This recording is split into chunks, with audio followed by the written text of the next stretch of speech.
back. Okay.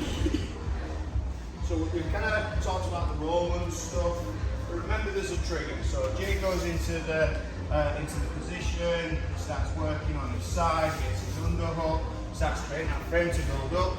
Remember this triggers this, me overhooking the arm. And when I'm overhooking, I'm trying to apply lots of pressure on top of your shoulder to get a good overhook. An overhook doesn't just hold, okay? It's hugging in towards the shoulder as well, and this is where we get that commitment, okay? So from this position here, he's recognised that I've got that really tight overhook, okay? What he might do with his head is kind of drive into me a little bit, okay? So now I drive back, and then that's when he's going to redirect my weight, take me over into that sweep, okay? But what I want the top person to do now is to change. Okay, so maybe on the next one, he starts building his frame, he gets up, he starts creating, finding that underhook, he gets into position, he's got that head position up here. I'm going to let go of the overhook. Okay, so when I let go of the overhook, what I want him to do is take my back. So he's going to do that gangster shrug over to the side, and then start taking my back. Okay, but he has to recognise, is the overhook in and tight, or is there no overhook? And that dictates what the bottom person is doing.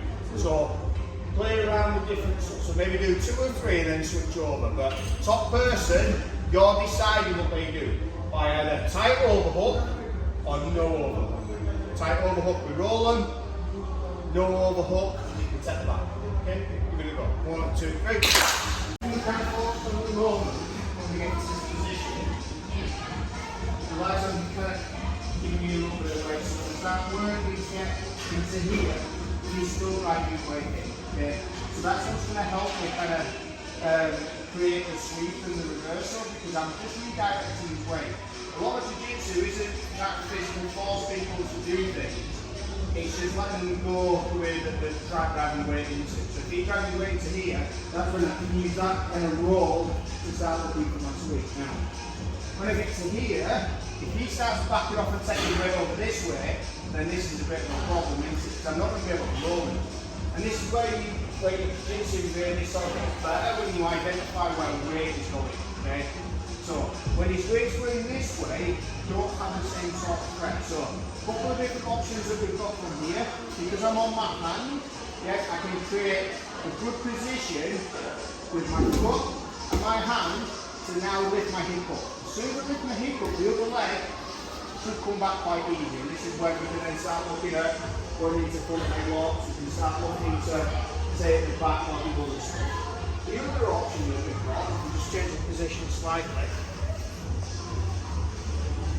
So when we get to here, and he might break my posture, he drops his weight back, yeah, and then from here we can start looking at kind of taking his weight in the direction he wants to go, okay?